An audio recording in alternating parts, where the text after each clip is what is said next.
ಇವತ್ತು ತಿಂಡಿಗೆ ಮಶ್ರೂಮ್ ಪಲಾವ್ ತಿನ್ಕೊಂಡು ನಮ್ಮ ಮನೆಯವರು ಡ್ಯೂಟಿ ಬಿಡೋಕ್ಕೆ ಅಂತ ನನ್ನನ್ನು ಕರ್ಕೊಂಡು ಹೋದ್ರು. ಅಲ್ಲಿ ನೋಡಿದರೆ ಬೆಂಕಿ ಫೈರ್ ಇಂಜಿನ್ ಅವರು ಹಾರಿಸ್ತಿದ್ರು. ಇವತ್ತು ಎಂದಿನಂತೆ ದುಡ್ಡು ಕೊಟ್ಟು ಆಟೋಗೆ ಹೋದೆ. ಕೊನೆಗೆ ಬಂತು ಡ್ಯೂಟಿಗೆ ಜಾಯ್ನ್ ಆದೆ. ಇದರಲ್ಲಿ ನಾನು ನನ್ನ ಫ್ರೆಂಡ್ಸು ಸ್ನ್ಯಾಕ್ಸ್ ತಿಂದು ಆಮೇಲೆ ನಮ್ಮ ಮನೆಯವರು ಪ್ರಮೋಷನ್ ಇದೆ ಅಂತ ಒಂದು ಪ್ರಮೋಷನ್ಗೆ ಕರ್ಕೊಂಡು ಹೋದರು. ಓಕೆ, ಪ್ರಮೋಷನ್ ಎಲ್ಲ ಮುಗೀತು. ಮನೆಗೆ ಬಂದು ನಮ್ಮ ಮನೆಯವರು ಸ್ವಲ್ಪ ಬಟ್ಟೆಗಳನ್ನೆಲ್ಲ ಪರ್ಚೇಸ್ ಮಾಡಿದರು. ಹಾಕ್ಕೊಂಡು ಟ್ರೈಯಲ್ಲಿ ನೋಡ್ತಿದ್ದಾರೆ. ಏನು ಗೊತ್ತಾ, ನಮ್ಮ ಮನೆಯವ್ರು 11 ಜೊತೆ ಬಟ್ಟೆ ತೊಗೊಂಡಿದ್ದಾರಪ್ಪ. ಮಾಡ್ತೀನಿ. ಹಾಯ್, ನಮಸ್ತೆ ಸ್ನೇಹಿತರೆ, ನಾನು ಅರ್ಪಿತಾ.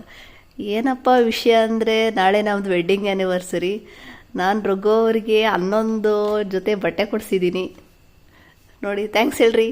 Thank you. ಓಕೆ, ಎಲ್ಲ ಟ್ರೈಯಲ್ಲಿ ನೋಡಿ ಮುಗಿಸ್ಕೊಂಡು ನಾನು ನಮ್ಮ ಮನೆಯವರು ಊಟ ಮಾಡೋದು ಅದನ್ನೆಲ್ಲ ವೀಡಿಯೋ ಮಾಡ್ಕೊಳಕ್ಕಾಗಲಿಲ್ಲ. ಓಕೆ, ಇದನ್ನೇ ಹಾಕ್ತಿದ್ದೀನಿ ಕಂಟಿನ್ಯೂಷನ್ನು.